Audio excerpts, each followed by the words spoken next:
Welcome back into OneSoccer. Today, pleased to be joined by John Herdman, head coach of the Canadian men's national team. Congratulations, John, on making the Oct. What a wonderful feeling. I know Canadians are very proud as well. But I remember, and I'm sure you do, a lot of people talking about the 2026 World Cup, Canada being one of the host nations, and it was just assumed that that would be the World Cup you'd keep your eye on. And I know there's a lot of work to be done for Qatar, but here you are in the final round of World Cup qualifying for 2022. So how gratifying is that for you? Yeah, there's a lot of pride after the moment the other night, back in 2018, when I first met this group to play those matches against New Zealand. At that time, there was no Jonathan David. Alphonso Davies was a 17-year-old kid running around fields in Vancouver.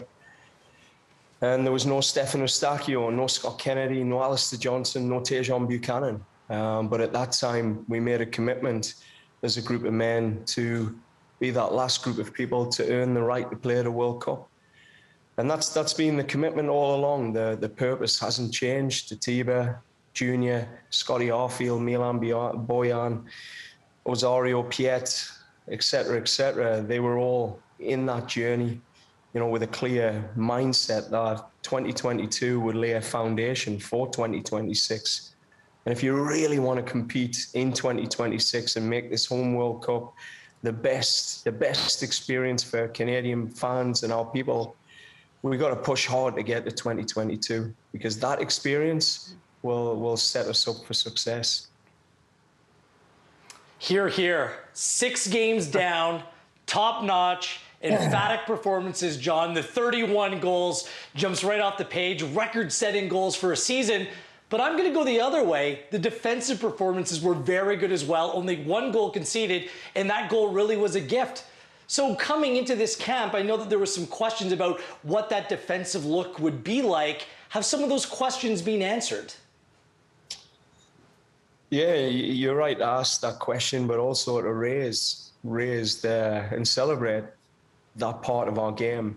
The gap that we identified in March, and it was a pretty firm conversation with the group, is we had to close the defensive organization, defensive transition moments in our game and really work collectively to keep clean sheets. So I was really proud of that. That was one of the processes that I think, has kept us where we needed to be in the hunt for the octagon. We had some tough matches. We knew there was quality in those teams that could, if they got that first goal, could really, put us in a tougher position.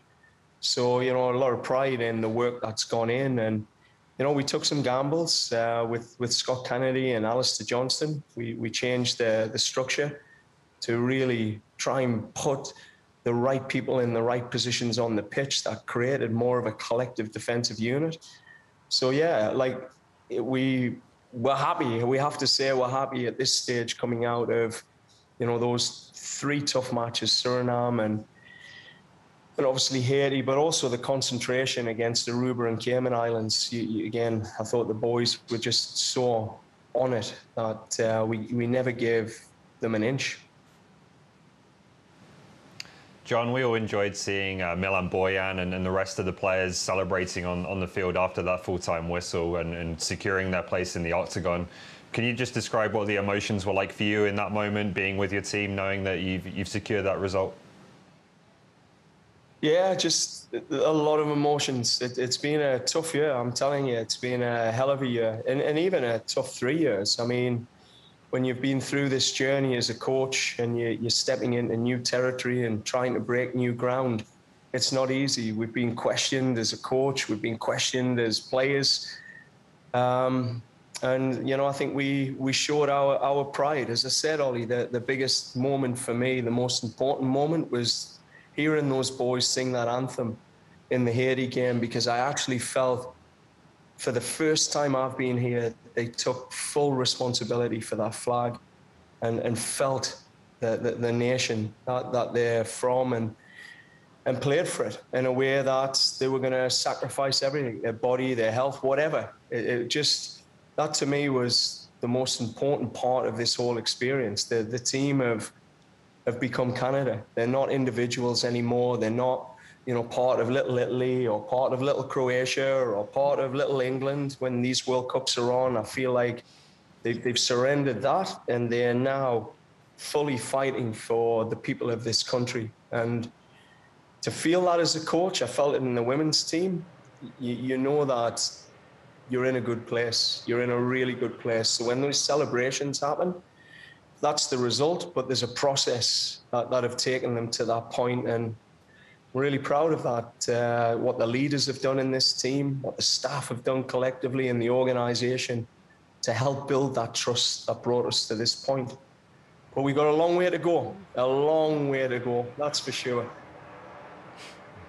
Well, you mentioned it, new territory. Davies and David weren't even born the last time Canada qualified for the final round of World Cup qualifiers. But John, I want to take you back a little bit to that second game against Haiti. You know I'm married to a former goalkeeper. I am a self-proclaimed goalie hugger. When you saw that goal also go in, the first one, just what was your reaction? I was blown away. Like it was just a surreal moment. When you're on the touchline, your mind's going 100 miles an hour on the process of the game. So it was like, that just happened. Like, it wasn't until the guys were celebrating in the corner, like the penny dropped.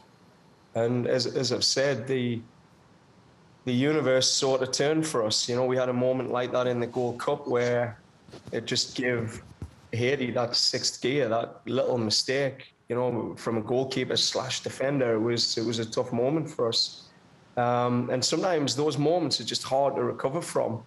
At that time, we weren't ready to recover.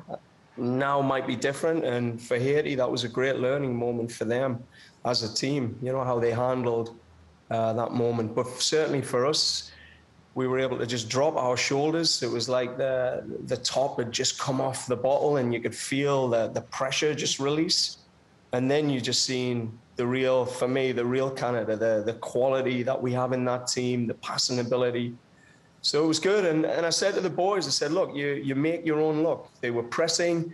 They weren't dropping into that medium or low press. They were relentless, you know, for 90 minutes pressing Haiti. And we'd put them into that, I think, that panic mode. So it was good. It was good that we had that moment, and we're going to need luck on this journey. You always do in football, and I just hope we haven't used it all yet. Luck, absolutely. Preparation. I mean, you and your staff haven't left a stone unturned. It's been incredible, the work that you put in, John.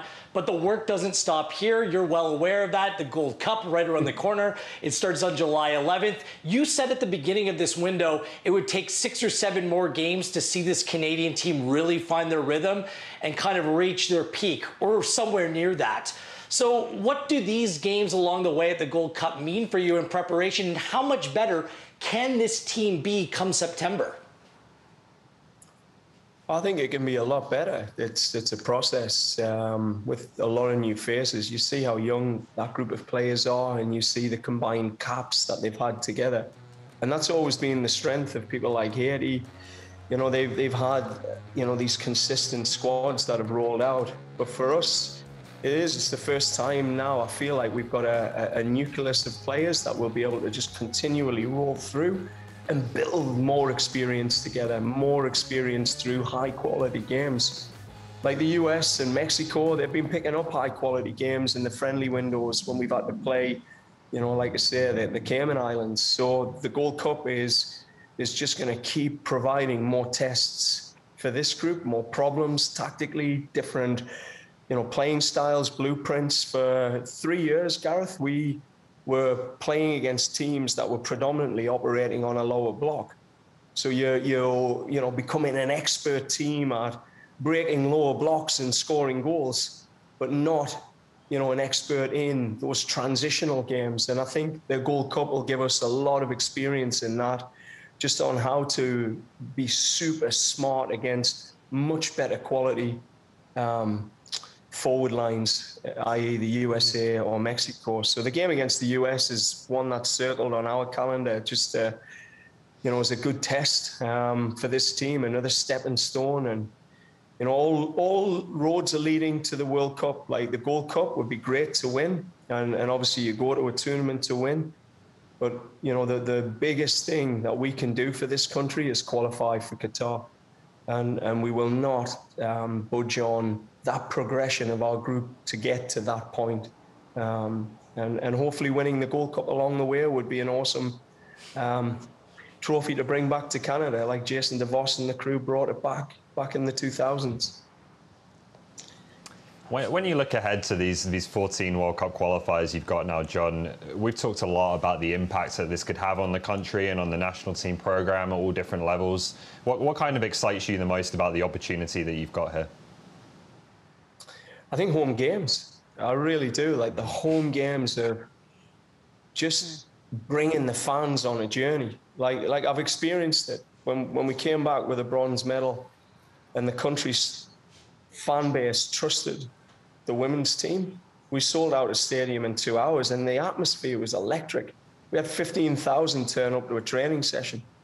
And when we played the US, you know, and beat them 2-0, we had like 13,000 people there. We've got to build that trust back with our people. We've got to get people excited to turn out and get on this journey. And I think the steps we've taken to this point, you know, now, the here and now, we've got people excited again. And I think just feeling that full stadium where you get that whole Canadian passion and these guys get to hear 30, 50, 55,000 people singing "Oh Canada." You know, like when you're on a touchline feeling that and you know you've got your country's support, there's no, you could give us $10 million, but you'll never replace that sort of feeling and memory. It's just like special. And I think even being in the crowd, when you're in those moments, it does change people. It brings them back down to earth. It brings them part of something bigger than them. And that's what I think is ahead for this country and this team. There's no sport that can connect a country like football can. I've experienced it in New Zealand. I've experienced it in Canada with the women's team. It's time to do it with the men. And that's what excites us most, Ollie. Mm-hmm. Absolutely. We want to feel those goosebumps again, that's for sure. John, the World Cup qualifiers, Olympic qualifiers, I hope you get some rest before Gold Cup. We really appreciate you taking the time here today on OneSoccer today. And OneSoccer continues to be your home for Canada's road to Qatar. The Oct begins on September 2nd against opponents Honduras.